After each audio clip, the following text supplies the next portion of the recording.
नमस्कार, जय श्री राम। कल हमने 8वें श्लोक की पहली पंक्ति देखी थी, मध्यम पातु खरध्वंसी नाम्भिम जाम्बवदाश्रयः।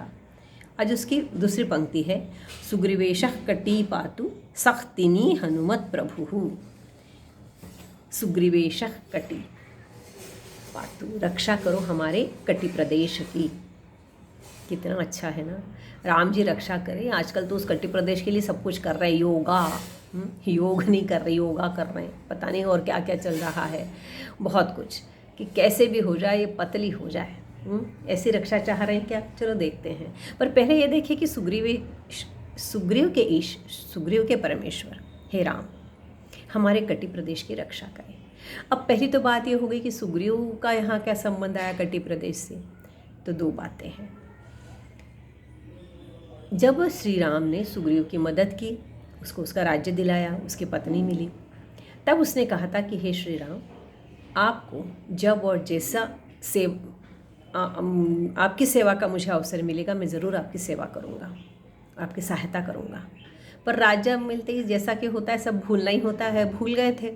ऐशो आराम में, राज्य के उपभोग में, सुख उपभोग, वो पत्नी के साथ बड़े मज़े से थे। क्या हुआ? जब श्री राम को लगा कि इसको कह सकते थे आज श्रीलंका पर जाना है, अपने को वानर सेना चाहिए, पर बुरा लगा। पर श्री राम अपने स्वभाव जैसे कुछ नहीं बोले थे। पर लक्ष्मण भैया तो लक्ष्मण भैया थे, पहुंच गए सुग्रीव के पास, बड़ा प्रताड़ित किया, याद दिलाई तुमने वचन दिया था और वचन से विमुख हो गए, तुम्हें समझता नहीं है, आदि आदि आदि। कहा उठो और कमर कस के चलो। ये कमर कसना हम सबको पता है। जब कभी किसी काम के लिए उद्युत होना होता है, बड़ा सा कुछ काम सामने दिखता है और बड़े जोश से उसको करना ही होता है, तब हम कहते हैं कमर कस लो। हाँ, तो ये कमर कसना किस बात के लिए होता है? ताकि हम तत्पर हो जाए, तैयार हो जाए, है ना। और कमर कसने का एक कारण और होता है कि कमर के नीचे का जो हमारा भाग है वह उपभोग का है, काम उपभोग। यदि वह इच्छाएं जागरूक रही तो हम अन्य काम मन से पूरे मन से शौर्य के साथ नहीं कर सकते। तो जब हमें किसी अच्छे काम के लिए निकलना है, तत्पर होना, युद्ध की बात है या कुछ बड़ा शारीरिक काम करना है, तो उस समय हम कहते कमर कस लो। शादी ब्याह है घर में, कमर कस लो। तैयारियां करनी है बड़े प्रवास पर जाने की, कमर कस लो, सामान बांधो।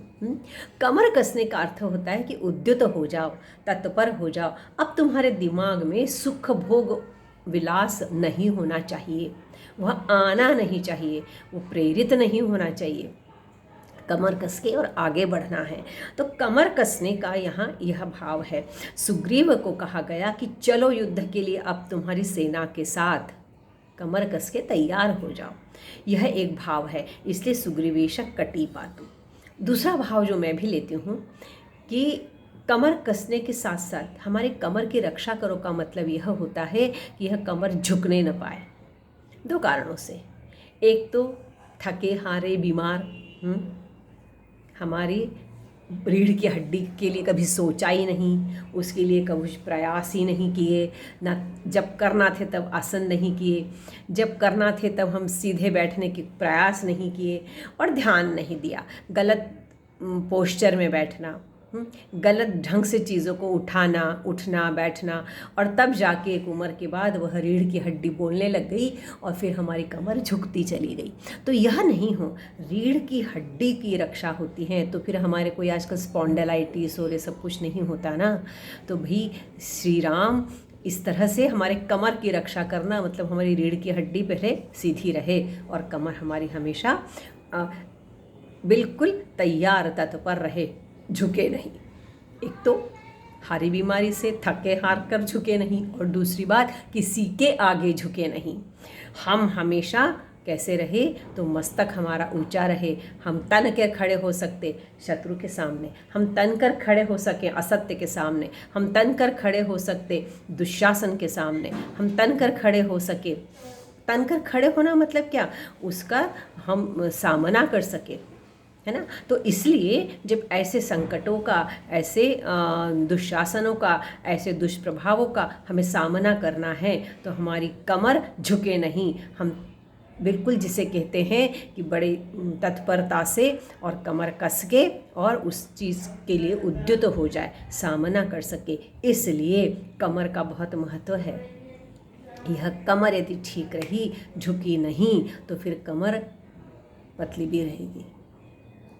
जब आप तत्परता से कुछ काम करते रहेंगे, उसका ध्यान रखेंगे, तो निश्चित रूप से श्री राम रक्षा करेंगे। जैसे सुग्रीव ने कमर कस ली थी श्री राम के लिए, हे श्री राम, हम भी ऐसे ही कमर कस के हर कठिनाई का सामना करने के लिए, शत्रु का सामना करने के लिए, विपरीत परिस्थितियों का सामना करने के लिए तैयार रहें। हम किसी भी परिस्थिति में किसी के सामने झुके नहीं।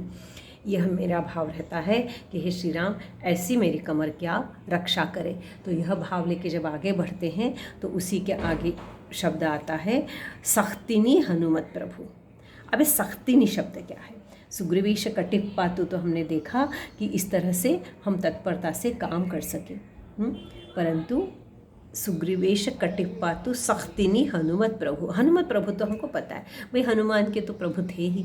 प्रभु श्री राम का अनन्य दास, एक दास भक्ति का एक बहुत बड़ा उदाहरण श्री राम, श्री हनुमान, श्री राम के दास।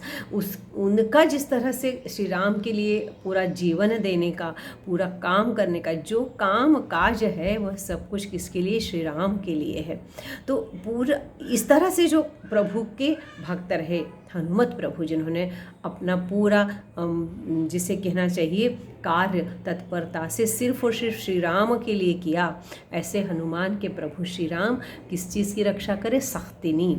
ये सख्तिनी होता है जिसे कहते थाय, या मराठी में मांडी, या आप कह सकते जांग।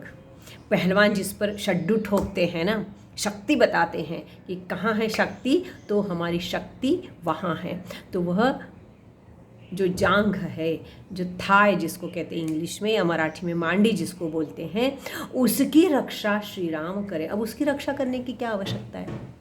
उसकी रक्षा करने की महती आवश्यकता है। जो शरीर का ऊपर का भाग जिसके आधार पर है, वह पैर का हिस्सा पाँव से, पिंडलियों से, घुटने से और इस जंघाओं से है। यह यदि मजबूत नहीं होंगी, यह यदि शक्तिशाली नहीं होंगी, शक्ति का सामर्थ्य इनमें नहीं दिखेगा, तो हम इस तरह से खड़े होकर और किसी कार्य को पूर्ण रूप से कर नहीं सकेंगे। पहली चीज़, इसलिए हमको कहना है यहाँ कि हमारे इस सख्तिनी की रक्षा कौन करे? हनुमत प्रभु। हनुमान की जो शौर्य था वह कहाँ था? इन पैरों में था। यह जो उनका शस्त्र चलाना था, उनका उड्डान करना था, छलांग लगाना था, उस सब का भार इस सख्तिनी जंघाओं पर था। देखिए, सबसे महत्वपूर्ण बात है, आप देखिए, यदि हमको बैठना है नीचे, तो नीचे बैठने के लिए हमारी ये जंघाएं भी मजबूत होना पड़ती हैं, इनमें भी शक्ति होना पड़ती है। सिर्फ घुटने और पिंडलियां होकर नहीं चलता है। दर्द यहाँ से उठता है और यहाँ से हमको लगने लगता है कि हम बैठ नहीं सकते हैं। तो जब हमको आसन करना है, हमको प्राणायाम करना है, हमको ध्यान करना है, तब भी हमको यदि उस आसन स्थिति में बैठना है तो हमारी जंघाओं की रक्षा होना चाहिए। तो यह जंघाएं जो शक्ति का, सामर्थ्य का प्रतीक हैं, और जिसके कारण इन सख्तिनी हनुमत प्रभु कहा है, जिसके कारण यह हनुमत जो है अपने प्रभु राम की निरंतर सेवा में रत रहें। ऐसी सेवा में रत रहने के लिए मेरी उस जंघाओं की रक्षा हे श्री राम आप करेंगे। आपको याद होगा तो दुशासन का और भीम के गदा युद्ध का प्रसंग भी आप याद कीजिए। कहाँ मारने को कहा गया था और फिर कैसे दुर्योधन का भीम ने जो है निपात किया था। तो उस जंघा की शक्ति का यहाँ महत्व है। इसलिए कहा गया है कि सख्तिनी हनुमत प्रभु। सख्तिनी शब्द को यदि हम समझते हैं, दो तरह से ले रहे हैं कुछ लोग इसको। एक तो आपका थाइस को भी ले रहे हैं, और दूसरा एक अर्थ यहाँ लेते हैं कुछ लोग कि जो जॉइंट होता है, इस जंघाओं का कमर के साथ जो जॉइंट होता है उसको भी सख्तिनी, वो उन हड्डियों को भी यहाँ पर माना जाता है। कुछ जगह ऐसा अर्थ मिलता है कि वह जो जॉइंट है वहाँ जहाँ जुड़ाव है उस हमारे जंघाओं का हमारे कमर के साथ, उसकी रक्षा करो। और आप तो जानते हैं कितना महत्वपूर्ण होता है ये जुड़ाव। वह जो बॉल सॉकेट जॉइंट जिसको कहते हैं ना, हिप जॉइंट जिसको बोला जाता है, उसकी रक्षा आजकल तो बहुत महत्वपूर्ण हो गई है। थोड़ा किसी भी कमज़ोर यदि हमारी हड्डियां हो जाती हैं और यदि फिसल के गिरते हैं तो पहले इसी जॉइंट पर उनके अस्थियों पर प्रभाव पड़ता है। और यह हिप जॉइंट जो है यदि टूटता है तो फिर इसका ऑपरेशन और ये सब चीज़ें आजकल के सब लोग जानते हैं। तो यह ना हो इसलिए ये सब मजबूतियाँ, ये हड्डियों की मजबूतियाँ भी श्री राम हमारे कर सकते हैं। सख्तिनी हड्डी की कह सकते हैं हम, और इस जंघाओं की से निकलने वाली उस अस्थि की हम कह सकते, उन अस्थि की रक्षा, उस सख्तिनी की रक्षा, उस जंघा की रक्षा हमारे श्री राम, कौन से, हनुमान के जो प्रभु श्री राम हैं, वह हनुमान के प्रभु श्री राम हमारे उस सख्तिनी की रक्षा करें। तो इस प्रकार से इस श्लोक में जो 8 नंबर का श्लोक है, 8 क्रमांक का, उस श्लोक में क्या बुध कौशिक ऋषि ने कहा है कवच के लिए कि हमारे कौन से अवयवों की रक्षा की जाए, तो हमारे उदर की रक्षा की जाए, हमारे नाभि की रक्षा की जाए। यह सब भाग बहुत महत्वपूर्ण भाग है। हमने देखा है हमारे कटी प्रदेश की रक्षा की जाए। ये तीनों जो भाग है ना, उदर, नाभि और कटी प्रदेश, यह तीनों भाग महत्वपूर्ण इसलिए भी है कि जिससे हम अपने विकारों पर विजय प्राप्त कर सकेंगे।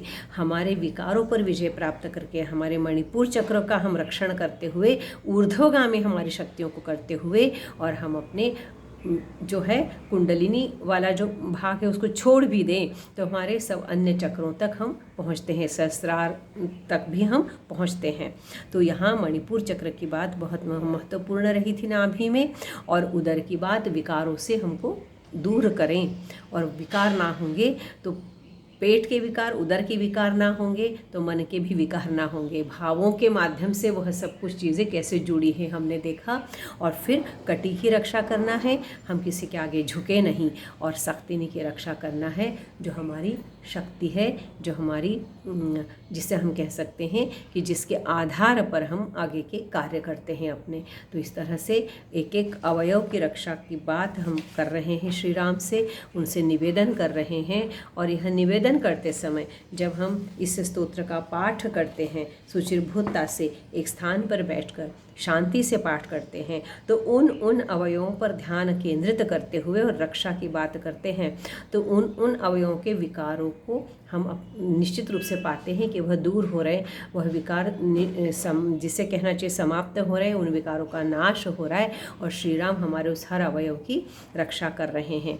और अवयव की रक्षा करते हुए उन अवयवों का जिस तरह से हमें उपयोग करना है, उन अवयवों से जिस तरह से हमें काम करना है, उन अवयवों के से जिस तरह से हमारा काम करते हुए जीवन को उन्नत करना है, वह बात भी इसके साथ जुड़ी है। हम देखते जा रहे हैं आगे हमारे अब कौन से अवयव बचे हैं और उन शेष अवयवों पर हम क्या निवेदन करने वाले हैं, किस विशेषण का प्रयोग करते हुए, वो देखेंगे कल। जय श्री राम। धन्यवाद।